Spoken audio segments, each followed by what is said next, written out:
Marcus Johnson had everything money could buy: private jets, luxury estates, a billion-dollar empire that stretched across 4 continents and employed thousands of people who would never once question his name. He was the man on the magazine covers, the man the financial world called untouchable, the man who had built something extraordinary out of nothing and who wore that fact like a quiet, invisible armor every single day of his life. Yet for 10 years, despite all of it, despite the power and the wealth and the access to resources most people couldn't even dream of, he had been searching for one person he could never find. A girl he once knew when they were both young and the world was still something vast and unknowable. The only person who had ever stood beside him when he had nothing, when he was nobody, when even the people who shared his last name had given up on him. But fate, it turns out, has a cruel and patient sense of humor, because the woman he spent a decade searching for was not lost at all. She was not hiding in another city. She was not living under a different name in a country he had never visited.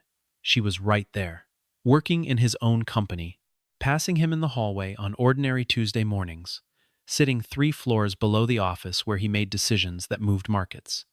And neither of them, not him, not her, had any idea that one forgotten promise made in the rain by 2 children with nothing to lose was about to change both of their lives forever. Marcus Johnson was 38 years old and had not taken a real vacation in 11 years.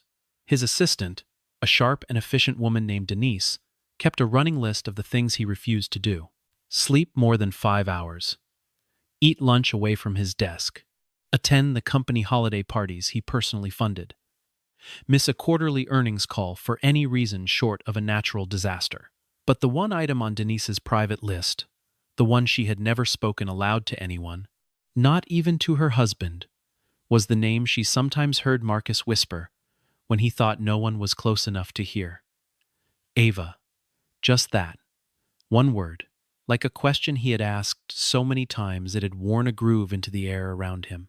The press described Marcus Johnson as a visionary, a disruptor, a self-made titan who had transformed a software startup begun in a rented garage into Apex Technologies, one of the most powerful companies in the digital infrastructure space. What the press did not know, what Marcus had never once allowed them to know, was that for all his forward momentum, for all his relentless drive toward the next acquisition and the next milestone and the next impossible thing made possible, there was a part of him that was still standing in the past, still standing in the rain.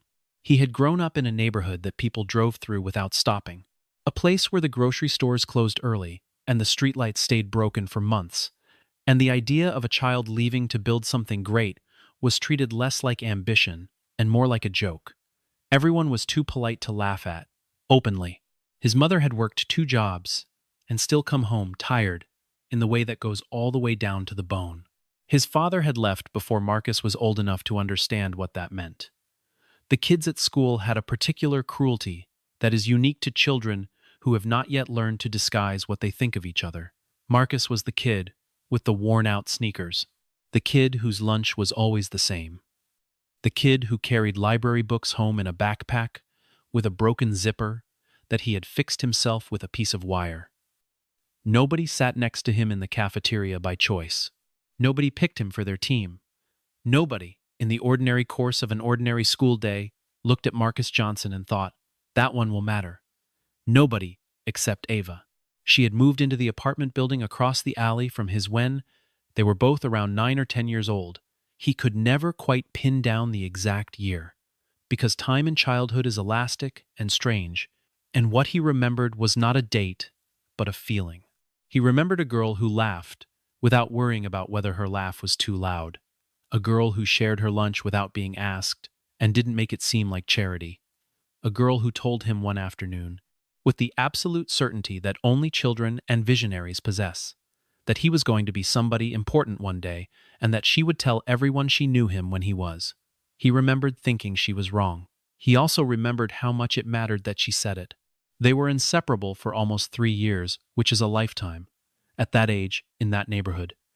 They did homework together on the fire escape in summer. They traded the only books they owned. They made a promise once, standing under the rusted overhang of the apartment building as the rain fell hard and fast all around them. The kind of promise children make with the full weight of everything they mean.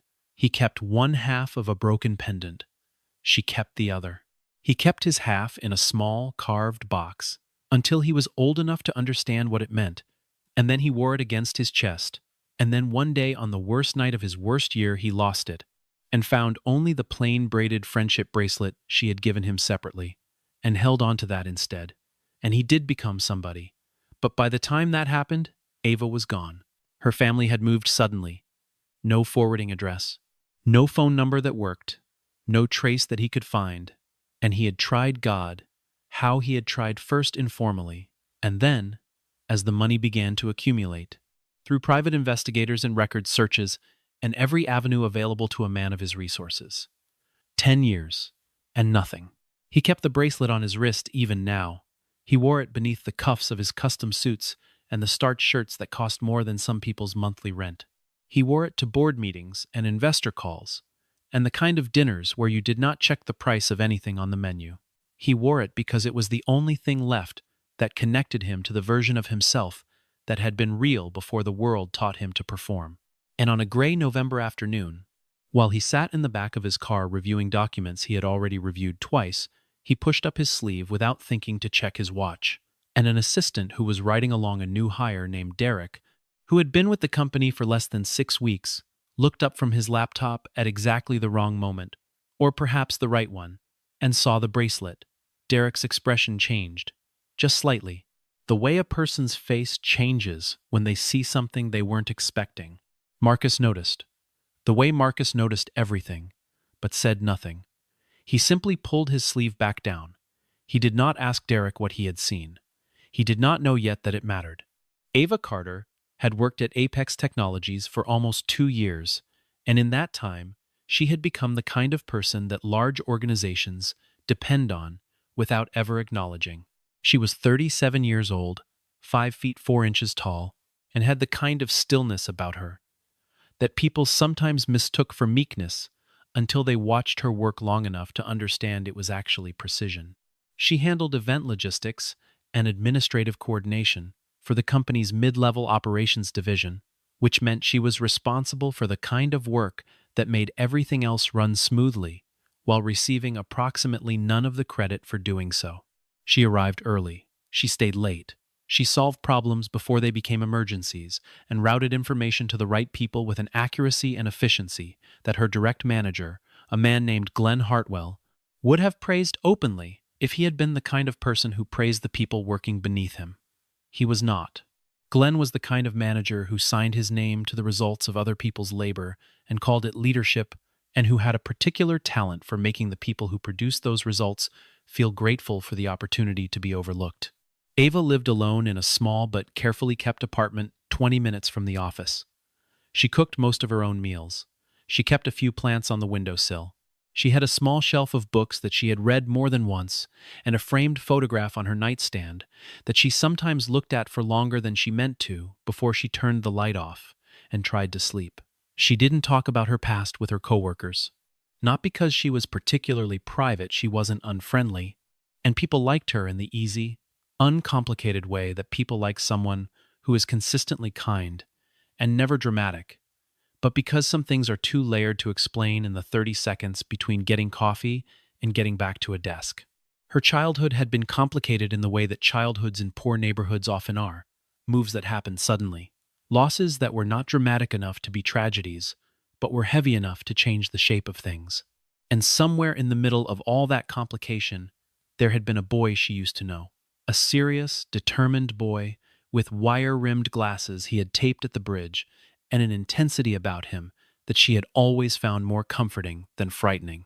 She thought about him sometimes, not constantly, but in the way that a person thinks about something they misplaced long ago, not grief exactly, but a soft and recurring awareness of an absence. She had seen Marcus Johnson on the company's internal communications platform dozens of times. His face was on the main screen in the lobby.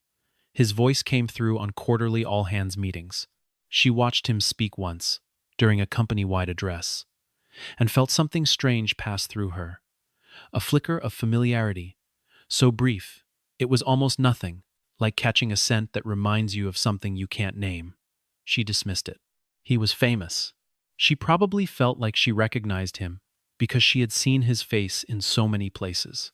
That was all. That was certainly all. And yet the feeling never quite went away. It sat in the background of her days, like a word she couldn't stop, almost remembering. Meanwhile, Glenn was making her working life quietly difficult in the way that petty authority always does, assigning her the work of 3 people, dismissing her input in meetings, copying others on her emails without acknowledgement. Ava absorbed it with the patience of someone who has learned that making a scene costs more than it earns, and who has not yet found the reason to stop absorbing. It was during a department-wide video conference, one of those calls where 20 people appear in small squares on a screen, performing attentiveness, that Ava saw it. Marcus was on the call unexpectedly, brought in to address a facilities question that had escalated further than anyone intended. He was speaking, and she was watching, and he reached forward to adjust something on his desk, and his sleeve pulled back just slightly, just enough, and there it was. A braided bracelet on his wrist. Plain, dark, handmade in the way that things are handmade when there is not enough money for anything else. Ava stopped breathing, not in a dramatic way, not in a way that anyone on the call would have noticed. Just the breath left her body and did not immediately return. She stared at that bracelet on the screen for the remaining 4 minutes of the meeting, and when the call ended and the squares disappeared, she sat very still at her desk for a long moment, staring at nothing. Then she opened her desk drawer and looked at the photograph she kept there. She closed the drawer. She opened it again. She pressed her fingertips to the surface of the photograph and thought, no, it couldn't be. The world is not that small. And yet, the memories came back in fragments. The way memories always do, not as a flood, but as drops landing on dry earth, each one spreading into the one before it, until the ground is wet, and you cannot say exactly when it changed. A boy's face, serious and unguarded in the way children's faces are before the world teaches them to be careful. A fire escape in summer, and the smell of asphalt after rain, and a shared notebook with both of their handwriting in the margins. Words spoken under an overhang while the rain fell in sheets around them. Will find each other again no matter what, okay? Just promise. The memory of her own voice, young and certain, saying, I promise. And then the move. The sudden, complicated move that her mother had explained in the shorthand that adults use when they don't have time or energy to explain fully, and the loss of the address, and the years that followed, and the way a child accepts what cannot be changed and eventually stops expecting things to be different. She had not stopped thinking about him. She had simply stopped expecting to find him. Now she sat at her desk with her hand over a closed drawer and asked herself what it meant that the boy who had believed in her when no one else did might be the man whose name was on the building where she came to work every day. At the same time, on the 32nd floor, Marcus was doing what he had done periodically for a decade. He was on the phone with a private investigation firm he had retained for years, listening to a report that said what all the previous reports had said. The trail was cold. The records from that period of Ava's life were incomplete. Her family had moved multiple times. The name was common enough to produce hundreds of results, none of which had led anywhere useful. The investigator's voice was professional and careful, in the way of someone delivering bad news they have delivered many times before. Marcus listened. He thanked the man. He ended the call. He sat at his desk and looked at the bracelet on his wrist for a long moment, and for the first time in 10 years, he allowed himself to think a thing he had refused to think. Maybe she was simply gone. Maybe this was the one thing his resources couldn't solve. Maybe some people you lose, and you lose them. He sat with that thought. It was heavier than any number he had ever seen on a financial report. He was still sitting with it when his assistant placed a folder on his desk, part of a routine internal audit of company records. Inside the folder was a photograph, an old one, scanned from a physical print that had been recovered from a storage unit connected to a former property owner in the neighborhood where Marcus had grown up. The image was small and slightly blurred, and showed two children standing in front of an apartment building, a boy with wire-rimmed glasses and a serious expression, a girl with a wide, unhesitating smile. Marcus looked at the photograph for a very long time. His hands were completely still, his face did not change, and then, quietly, he said, "Find out where this came from." The week that Marcus arrived at the company's main headquarters for an extended operational review was the same week Ava was assigned to the event support team for the executive visit. She did not know who she was supporting. The assignment came through Glenn, who delivered it with the particular energy of someone giving extra work they consider beneath themselves, and she accepted it with the particular energy of someone who has learned not to show Glenn what she actually thinks. She spent 2 days coordinating logistics, room bookings, catering schedules, presentation materials, the 100 small, invisible things that make a formal event feel effortless to the people who simply walk into it. She was good at this work. She had always been good at this work. She moved through the building with quiet competence, solving problems as they appeared, redirecting things that were going wrong before they went fully off course. And Marcus was in that same building, on the same floors, moving through the same spaces on a different track, the way two trains can share infrastructure without ever occupying the same position. They rode the same elevator on a Wednesday morning. She got on at the lobby. He was already inside, and she looked at her phone, and he looked at the floor indicator, and the doors opened at the 4th floor, and she stepped off. He did not look up in time. She did not look back. They sat in the same conference room for a facilities review that lasted 40 minutes. She was at the back of the room, near the door, responsible for managing the materials. He was at the front, asking questions with the focused efficiency of someone for whom time is not abstract. She heard his voice and felt that flicker again, stronger now, more insistent, like something knocking from the other side of a wall. He did not see her face. She left before the meeting ended to manage a scheduling conflict in another room. They passed each other in the hallway outside the main operations center on Thursday afternoon, so close that the air shifted between them, and she glanced up, and he was already past, and she stopped walking for just a moment and stood there with her heart doing something she didn't have a name for, and then she kept moving. And then, on Friday morning, Marcus heard her voice. He was passing the coordination desk near the main hall when she was on the phone, working through a scheduling problem with someone who was clearly being difficult, and he heard her say with that particular patient firmness of someone who has been solving other people's problems long enough to have developed a system, "Well, if we can't move the time, we move the room, and we make the room work." He stopped. He stood there for approximately 45 seconds, listening to the tail end of a conversation he had no reason to be listening to, and when she hung up and turned back to her screen, he walked away. But something had lodged in his chest, something that felt like a word he had almost remembered. He started paying attention. This was not something Marcus did. Casually, his attention was a resource he allocated with the same deliberateness he applied to everything else. And once applied, it was total. He didn't approach her.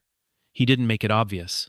But he began to notice, in the peripheral and accumulating way of someone whose pattern recognition has been activated, that there was a woman on the coordination team who solved problems quietly and didn't need recognition to keep solving them. He noticed that she had a laugh that happened in the wrong moments, not at the expected things, but at the real things, the small absurdities of an ordinary day. He noticed that she had a way of becoming invisible in rooms full of people, not because she lacked presence, but because she chose when to use it.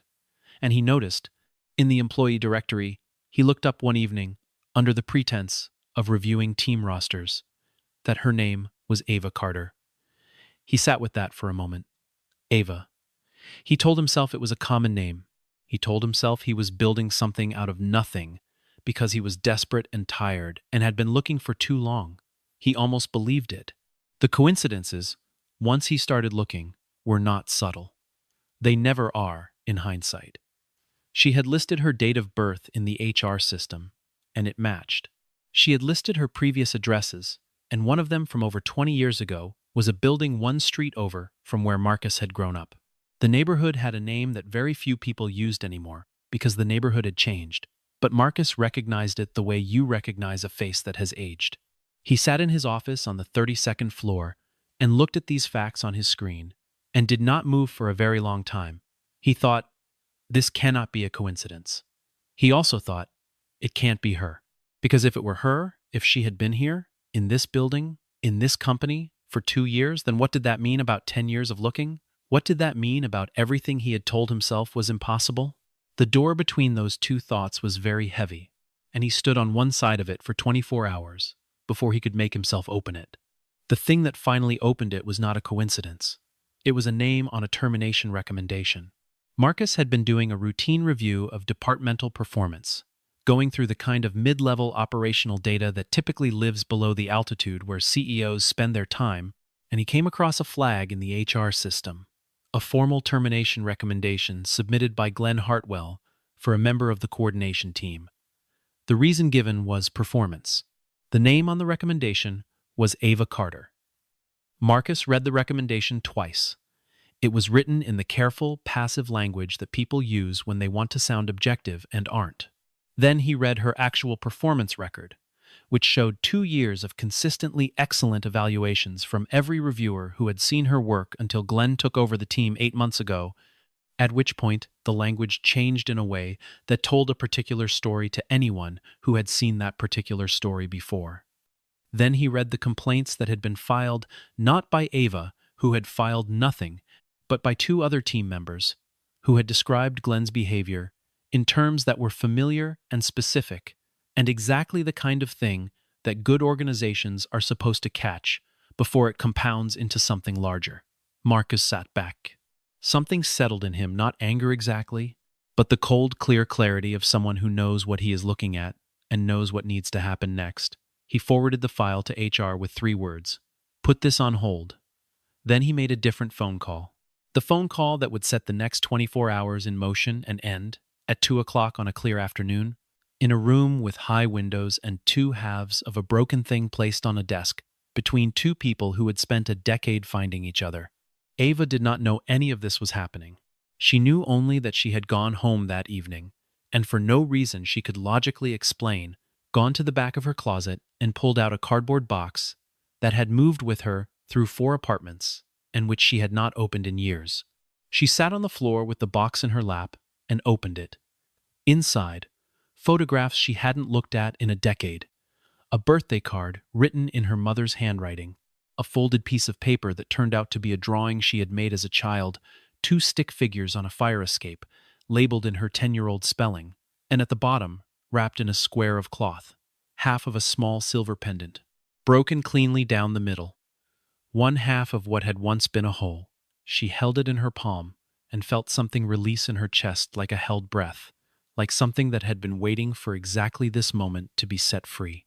And she remembered everything, not in fragments anymore, in full. The boy's name, the promise, the rain, the way he had looked at her when she told him he was going to be somebody, not like she was being kind, but like she was telling him something true that no one else had thought to say. She closed her hand around the pendant and sat on the floor for a long time, very still, with the box open around her and 30 years of absence pressing gently against her chest. 2 floors up, at the same hour, Marcus opened his desk drawer and took out the small carved box he had kept for years. Inside it, beside the bracelet, was the other half of the pendant. He had found it years after the night he thought he had lost it forever, tucked into the lining of an old jacket, and he had kept it without fully understanding why. He held the half pendant now and looked at the photograph from the audit file and understood, in a single breath, everything. She was here. She had been here. And the weight of 10 years landed on him all at once, not as pain exactly, but as the particular ache of something enormous becoming simple. He contacted HR that night. He requested a meeting with a coordination team member named Ava Carter. He gave no reason. In the morning, Ava received a message routed through the standard HR channel, bland and professional, in the way of official communications, notifying her that the CEO had requested a brief one-on-one meeting at 2 o'clock in the afternoon. She read the message 3 times. Her first thought was that it was about the termination recommendation. Her second thought was the pendant sitting on her nightstand. She had not slept well. She pressed her palm flat against the nightstand and told herself, "Be professional." She believed this for approximately 14 hours. Then 2 o'clock arrived. The office was large and quiet, and had the kind of light that comes from high windows on a clear afternoon. She sat across from Marcus Johnson, and he sat across from her, and for a moment neither of them spoke. She was looking at his face and finding, in the adult architecture of it, the boy she remembered the way you find a room in a house you used to live in. It was there. It had always been there. She just hadn't known where to look. Marcus looked at her and felt 10 years dissolve the way ice dissolves when the temperature finally changes gradually, and then all at once. He reached into his jacket pocket. He set something on the desk between them. Half of a silver pendant. Ava looked at it. Her hand went to her own pocket, where she had put the other half that morning without quite deciding to. She set it on the desk beside his. They looked at the two halves. Neither of them said anything for a long moment. And then Marcus said, quietly, "I looked for you for 10 years. And Ava said, just as quietly, "You were here the whole time." And then neither of them could speak for a while, because there are some moments that are too full for language, and they had found one of those moments, and they let it be full. The tears, when they came, were not the dramatic kind. They were the quiet kind, the kind that come from something deep releasing. Marcus pressed the back of his hand against his eyes and exhaled slowly, and Ava held the two halves of the pendant together in her palm and felt the edges where they matched, and they talked. They talked for almost 2 hours, about the neighborhood, about the fire escape and the library books, and the lunch she used to share without making it charity, and the promise in the rain. About the move which had been sudden because of a family crisis. She had been too young to fully understand, but old enough to carry. About the years between then and now, which had been what years are. Complicated, full of wrong turns and right ones, full of the particular kind of becoming that happens when a person has had to build themselves without a blueprint. Marcus told her about the first years of the company, when it was just him and 2 other people in a garage, and the certainty he carried everywhere that it would work, the certainty that she had given him on a fire escape when he was 10 years old. Ava listened. She held the pendant. She thought, so it did matter. She had always hoped it mattered. She had never known for certain until now. And then Marcus said, "I need to tell you something else." His voice shifted, not afraid, but careful, the way a person is careful when they are about to say something true that has consequences. He had been looking into her situation at the company. He had seen the performance file. He had seen what Glenn had done and what Glenn had been doing for the better part of a year. Ava looked at him and felt the complicated mix of things that comes from being seen, the relief and the exposure and the faint resistance of someone who has learned to manage alone. She said, "You don't need to fix anything for me." He said, "I know I don't need to, but I need you to know that what's been happening to you in this building is not something I'm willing to ignore. And I'm not telling you that as a CEO. I'm telling you as someone who owes you more than he can calculate." She looked at him for a moment. She said, "You don't owe me anything." He said, "You believed in me when I was a child with broken glasses and no reason for anyone to believe in anything. You told me I was going to be somebody. You don't know what that did." She looked down at the 2 halves of the pendant in her palm and felt the truth of it land gently and completely. That something said with kindness by a child can echo for 30 years and still be heard. That believing in someone, truly and without condition, is not a small thing. It is perhaps the largest thing there is. What followed was not a fairy tale rescue. Marcus had always understood, in the part of him that had stayed real through all the accumulation of wealth and power, that what Ava needed was not to be saved. She had been saving herself, quietly and effectively, for her entire adult life. She needed what had been taken from her to be acknowledged. Glenn Hartwell was called into a meeting with HR and the head of operations the following morning, and what came out of that meeting over the next several days was what always comes out when someone like Glenn is finally looked at directly. A pattern that had been visible to everyone around him and invisible to the systems that should have caught it. 3 formal complaints validated. 2 other employees who had left the company in the past year, whose exit interviews were now being reread with new understanding. a performance review process that had been used as a personal instrument rather than a professional one. Glenn was placed on administrative leave pending a formal investigation. The outcome of that investigation, when it concluded 3 weeks later, was the outcome that should have come much sooner. Ava was not present for most of this, and did not need to be. What mattered to her was not the outcome for Glenn, but the acknowledgement, the simple, direct statement from leadership that what had happened was not acceptable, that she had not imagined it, that her work had genuine value, that had been deliberately obscured by someone who benefited from obscuring it. That acknowledgement settled into a place in her chest that had been braced for a very long time. She felt it release. She felt herself breathe in a room without bracing, and understood how long she had not been doing that. Marcus did not spend money on her problem. This was important to him because what she had needed was not resources, but recognition. And because a gesture of wealth would have been the wrong kind of help, the kind that puts the receiver in a position they didn't ask to be in. What he gave her instead was his time, his attention, his willingness to sit across from someone who had known him before any of this existed and be completely honest about what that person had meant. He also made one practical introduction to the director of the company's community development division, an initiative Marcus had founded 3 years ago with the specific intention of creating real pathways for people from neighborhoods like the one they had both grown up in. The director had been looking for someone to lead a new program expansion, someone with organizational intelligence and genuine understanding of what it meant to come from somewhere difficult and build something real despite it. Marcus made the introduction. He did not make the decision. He was careful about that. What happened next was entirely Ava's. She took the meeting.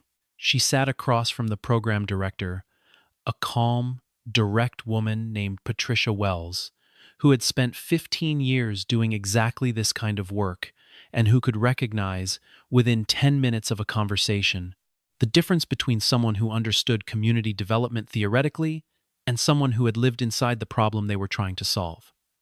Ava was the second kind, and Patricia knew it immediately. The meeting led to a second meeting, and then to a working conversation that ran 2 hours over its scheduled time, because neither of them wanted to stop. Then came a project proposal that Ava wrote in 4 evenings at her kitchen table, with her plants on the windowsill and the pendant on the table beside her laptop, the two halves, placed side by side, not yet repaired, but together. She wrote about what it meant to grow up in a neighborhood that treated ambition as a kind of trespass. She wrote about the specific, practical gaps between a person from that kind of place and the professional world. They were trying to enter the gaps that were not about intelligence or work ethic, but about access and visibility and the simple, devastating scarcity of someone who believed in you early enough to matter. She wrote from memory. She wrote from everything she had carried. The proposal was thorough and specific, and rooted in the kind of knowledge that cannot be researched because it must be lived. It was accepted within the week. The program expansion was greenlighted with full resources and full authority. And Ava Carter, who had been invisible to most of the company for 2 years, stepped into a role that was exactly the size of what she was actually capable of, which, as it turned out, was considerably larger than any role she had previously been allowed to occupy. The company-wide event happened on a Thursday in early December, in the large auditorium on the ground floor that the company used for its annual end-of-year gathering. Marcus spoke, as he always did, from a prepared set of remarks that were professional and precise, and covered the year's achievements with the kind of efficient gratitude that leaders learn to deliver. And then he set the notes aside.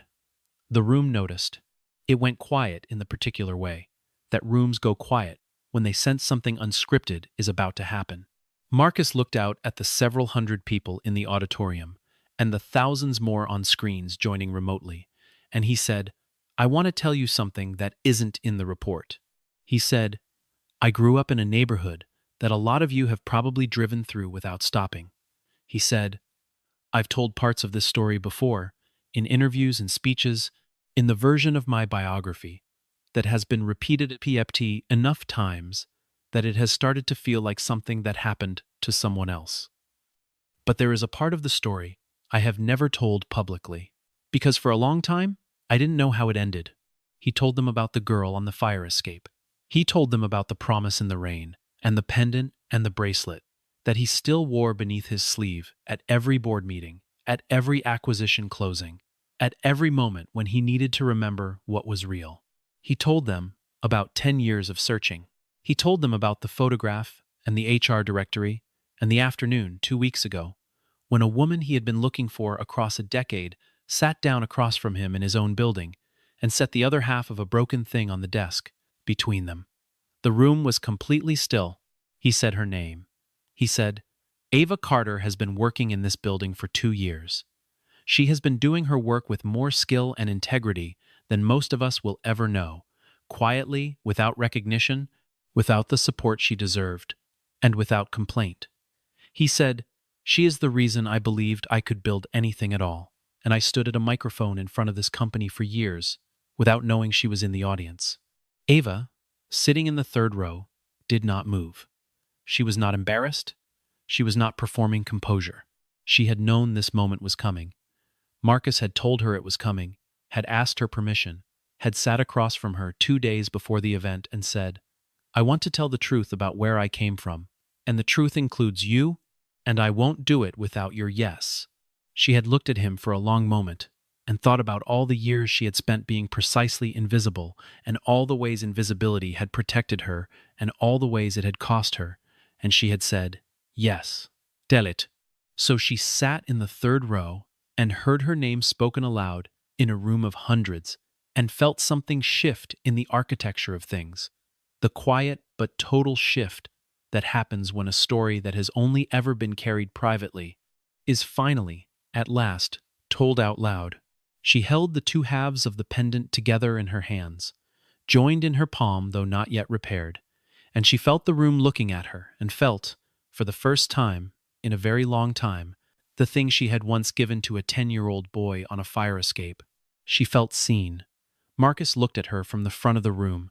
She looked back at him, and 30 years collapsed into a single moment that held everything the children they had been, the decades between, the hallways they had walked through without knowing, the ordinary Tuesday mornings that had contained this extraordinary truth all along. The announcement landed with the weight of something both sudden and inevitable. Ava Carter would be leading the expansion of the Apex Community Pathways Initiative, effective immediately, with full resources, full authority, and the direct backing of the CEO's office. There was applause, the kind that starts in one place and spreads, because it is genuine rather than obligatory. Ava stood. She did not give a speech. She simply stood and nodded, and the look on her face was the look of someone who has been carrying something heavy for so long that the moment of setting it down is almost too large to contain. She would give speeches later.